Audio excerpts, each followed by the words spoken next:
30 years I've known what the ups and downs of running a small business are like.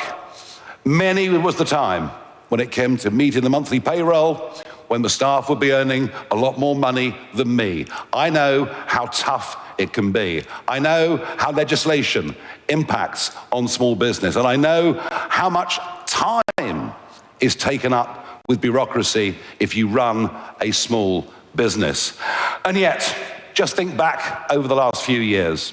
The IR35 rules brought in by the Conservative Party, affecting every single self-employed sole trader in this country, frankly, in the most bureaucratic and the most ridiculous way.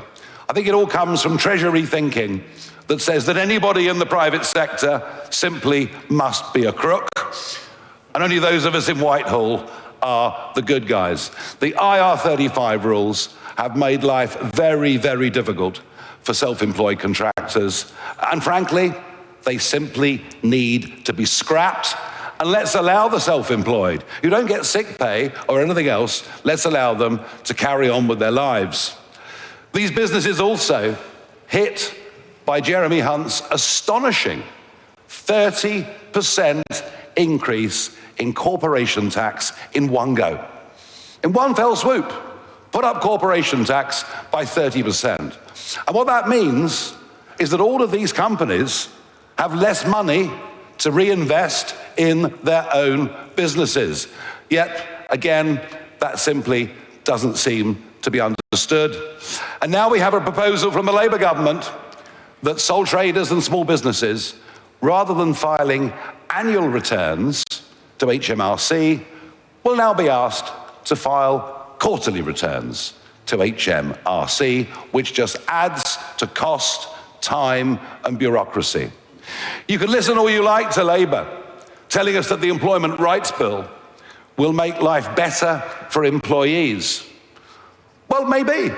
If you're a big company with 5,000 or 10,000 staff, maybe you can deal with the increased cost and employee risk of the Employment Rights Bill. But what if you're a small business, just employing 3 people, and Labour bring in legislation whereby someone you take on could start to take action against you after literally the first day in work? There is no understanding of the impact of legislation. And that is because government only listens to big business. I saw this myself in my 20 years in Brussels. The big companies had their own lobbying offices, and it's not dissimilar here in Westminster. It's the big businesses that take you to Wimbledon. It's the big businesses that take people out for dinner. It's the big businesses that shape policy, and the small businesses, frankly, don't even get a look in. And yet, when you think about it, that's remarkable, because over 99% of all businesses in this country are small businesses with fewer than 50 employees. Think of that. Over 99% of businesses. And think of this. 50% of those employed in the private sector, I'm talking about over 13 million people, are directly employed by small businesses. And yet, think again of what this Labour government has done. NIC of itself has had a massive impact on all of these people as employers. But just think, reducing the level at which NIC becomes appropriate to $5,000 a year, whilst at the same time putting up the minimum wage for under 18s by 18%, has meant 50,000 fewer teenagers have jobs today than did this time last year. Legislation that might work for big firms doesn't work for small firms. And I think the other great betrayal, and it is that, is every one of these millions of businesses, every one of these 5.6 million businesses believed that with Brexit, the regulatory burden on their shoulders would become less. And yet I can tell you, a decade on almost from the referendum, that in every single industry, from financial services to fisheries, the burden of regulation, the threat of the regulator is worse now than it was then. In fact, I know many businesses literally live in fear of the inspector walking through the door, who in many cases seem to take an almost perverse pleasure at doing down small business.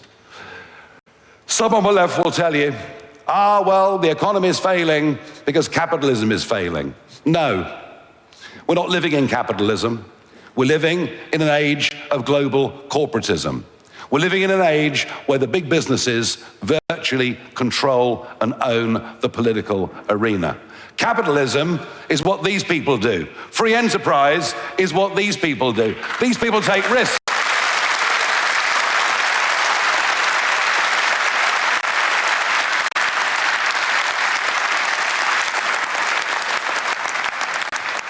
They risk their own money.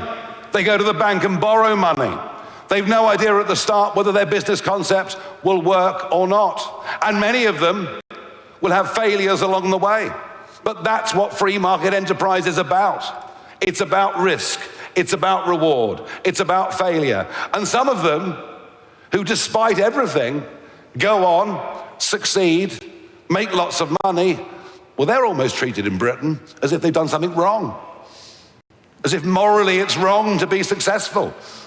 Morally it's wrong to make money. Well, what a reform government will do is everything we can do from the education system onwards to change that culture.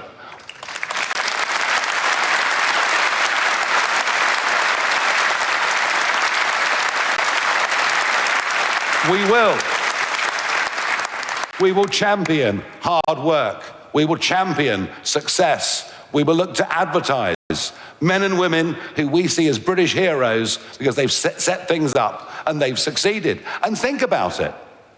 Every big business, and by the way, there are only 8,000 big businesses in the whole of the UK against all the other millions such as yourselves. But every big business starts as a small business. Every innovation comes originally from somebody who's got a new idea. With good small business, with a healthy marketplace, you get increased choice for customers, you get better pricing, and you get better and greater technological development. I'm fearful.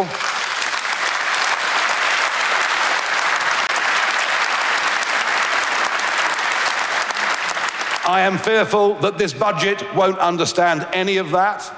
And well, of course, everything about this budget will be to attack hard work, attack saving, attack aspiration. But if Rachel Reeves does make changes to dividend income, etc., I can see a lot of small businesses, especially those in the tech space, just thinking, you know what? I'll hop on a plane to Dublin and I'll work from there. It'll be just so much easier. I fear the flight of business, the lack of investment in this country will get significantly worse if Reeves does touch dividends. So my message today is very, very simple. The Conservatives betrayed you on small business. Labour doesn't have any comprehension of actually what you do as small business. We do. We get it. I've been in business. I've run my own businesses, as many of my colleagues have, as thousands of our members have. And so today, as we launch Small Business for Reform, we are looking for tens of thousands of businesses up and down this country to join this organisation. We will put in place a board. We will work together to produce the right policies for small business, for entrepreneurship, for startups, for our manifesto, for the next general election. But more than that, we will become a very strong voice and a very strong lobby for small business as an ongoing part of the national debate in this country. And it's a debate, frankly, that has not been heard for far too long. I feel passionately about this. I will certainly be heavily involved with this organisation. This is in my blood. I know it's in yours too. And I believe we'll get a very large number of people come and join us, join this organisation, help us build a council. Let's give this the single most ignored group of people in this country, 5.6 million businesses, 13 million staff, 50% of jobs in the private sector. It's about time they had a voice, and we intend to give them that. Big tech has turned your phone into a surveillance device, harvesting your data, tracking your location, and selling your information to corporations. Unplugged built the UpPhone to fight back. It's the only smartphone with hardware-level privacy protection, completely blocking data harvesting at the source. It features a physical kill switch that cuts power instantly when you want to go dark, giving you control big tech took away.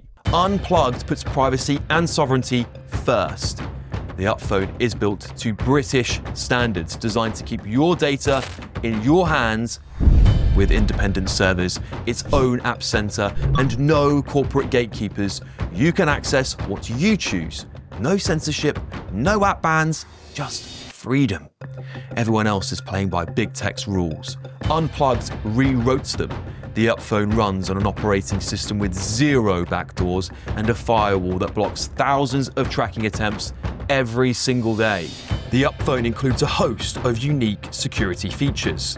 The device can be set to have its memory wiped regularly, and if someone demands your PIN code, well, you can give them a false PIN that will wipe the device. It's called Emergency Reset.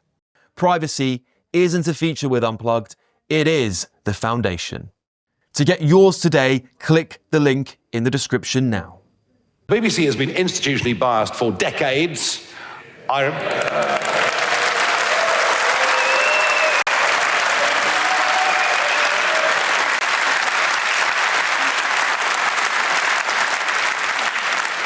I well remember the Wilson report 2 decades ago, saying the BBC were not covering areas like Europe and immigration with any sense of impartiality. And you could, add on to that net zero, climate change, all their interpretation of the horrors that have happened in Gaza. And now, of course, the United States president. I spoke to the president on Friday. He just said to me, "Is this how you treat your best ally?"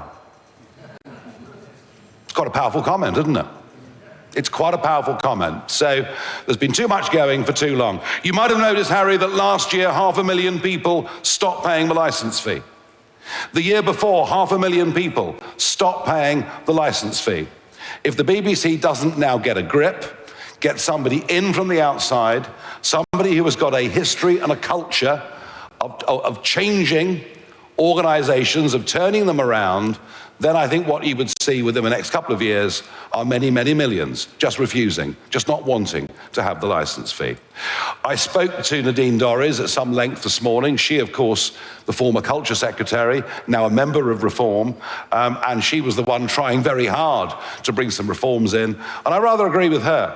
We need to very much slim down BBC. When it comes to entertainment, when it comes to sport, and many other areas like that, well, they should compete against everybody else for a subscription model. That's the modern world that we live in.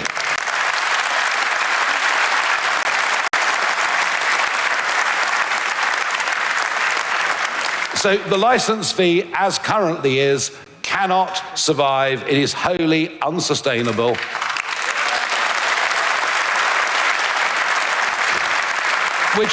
Which, by the way, doesn't mean I don't want a BBC.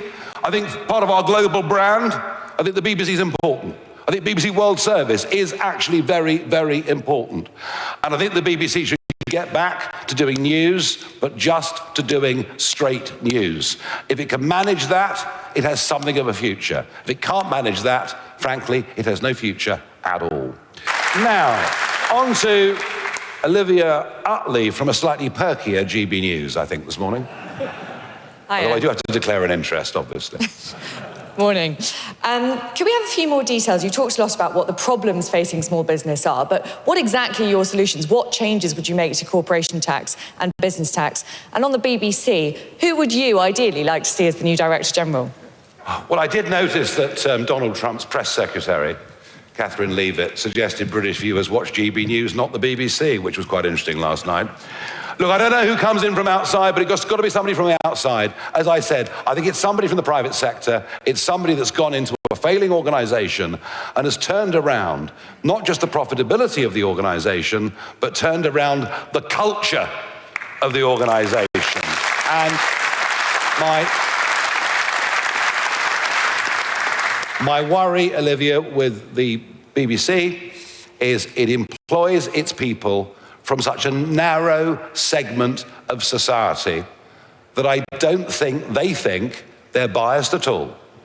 It's just the world view of people the BBC employ who happen to live in North London, rather than the view more broadly of what's out there in the country. So someone dynamic, someone from the private sector, but somebody with a history of turning around cultures. Is it possible? I just don't know. I just don't know. As I mentioned the Wilson report earlier on. That was a big wake-up call to the BBC 20 years ago, that it had to change culture, and nothing actually did.